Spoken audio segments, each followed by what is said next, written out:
ইনশাল্লাহ টেকনাফ থেকে তেঁতুলিয়ার জোয়ার উঠেছে, চারিদিকে শুধু ধানের শীষ, ধানের শীষ আর ধানের শীষ। অতএব আমরা সবাই ইনশাল্লাহ ধানের শীষের সঙ্গে থাকবো না? বিএনপি সরকারে যাবে, এটা ইনশাল্লাহ পরিষ্কার।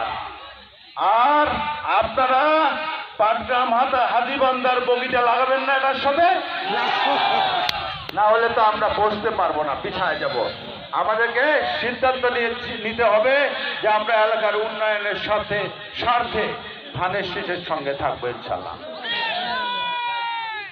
গত 23 সালের 13ই জুলাই আমাদের নেতা তারেক রহমান সাহেব আগামীতে বিএনপি সরকার গঠন করলে কি কি কাজ করবে সে সম্পর্কে 31টি দফা জনগণের সামনে তুলে ধরেছেন। এই 31টি দফা হলো জনগণের কাছে বিএনপির ওয়াদা, বিএনপির প্রতিশ্রুতি, বিএনপির কমিটমেন্ট। বিএনপি যদি আল্লাহর রহমতে সরকার গঠন করে তাহলে বিএনপি ছাত্রদের কল্যাণেও কাজ করতে চায়, শিক্ষকদের জন্য কাজ করতে চায়, শ্রমিকদের জন্য কাজ করতে চায়, মা বোনদের জন্য কাজ করতে চায়, কৃষকদের জন্য কাজ করতে চায়। আমি অনেকবার বলেছি, আবারও বলি যে বিএনপি চায় আমাদের প্রতিটি মাকে সম্মানী করে তুলতে, প্রত্যেকটি মায়ের মর্যাদা বৃদ্ধি করতে বিএনপি চায়।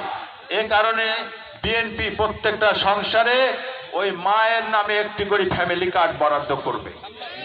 এই ফ্যামিলি কার্ড থেকে আপনারা প্রতি মাসে 2 থেকে 3 হাজার টাকা পাবেন এবং সরকারি অন্যান্য সুযোগ সুবিধা পাবেন। আপনারা প্রত্যেকটা মা বোনকে সর্বকালীন ট্রেনিং এর ব্যবস্থা করে বাড়িতে বাড়িতে কুটির শিল্পের কাজের ব্যবস্থা করা হবে ইনশাল্লাহ। এবং কৃষক ভাইদের কল্যাণে বিএনপি একটি করে কৃষি কার্ড প্রদান করবে। যে কৃষি কার্ড থাকলে এই কৃষি কাজের জন্য কৃষক ভাইদের জন্য যে মূলধন দরকার সেই মূলধনটা অল্প সুদে ব্যাংক থেকে পাবেন আপনারা। এটার জন্য কোনো জামানত বা কোনো বন্ধক দিতে হবে না। বিএনপি বাংলাদেশে কৃষি বীমা পদ্ধতি চালু করতে চায়। কৃষি বীমা যদি করা থাকে, ফসল কোনো কারণে ক্ষতিগ্রস্ত হলে, ফসল কোনো কারণে যদি বন্যায় ভেসে যায় অথবা পুড়ে যায় তাহলে ওই বীমা কোম্পানি ক্ষতিপূরণ দিবে। এটা বাংলাদেশে একটা প্রথম নতুন ধারণা। আপনারা জানেন শহীদ রাষ্ট্রপতি জিয়াউর রহমানের সময় আমরা কিন্তু চায়না ধানের আবাদ পেয়েছি না?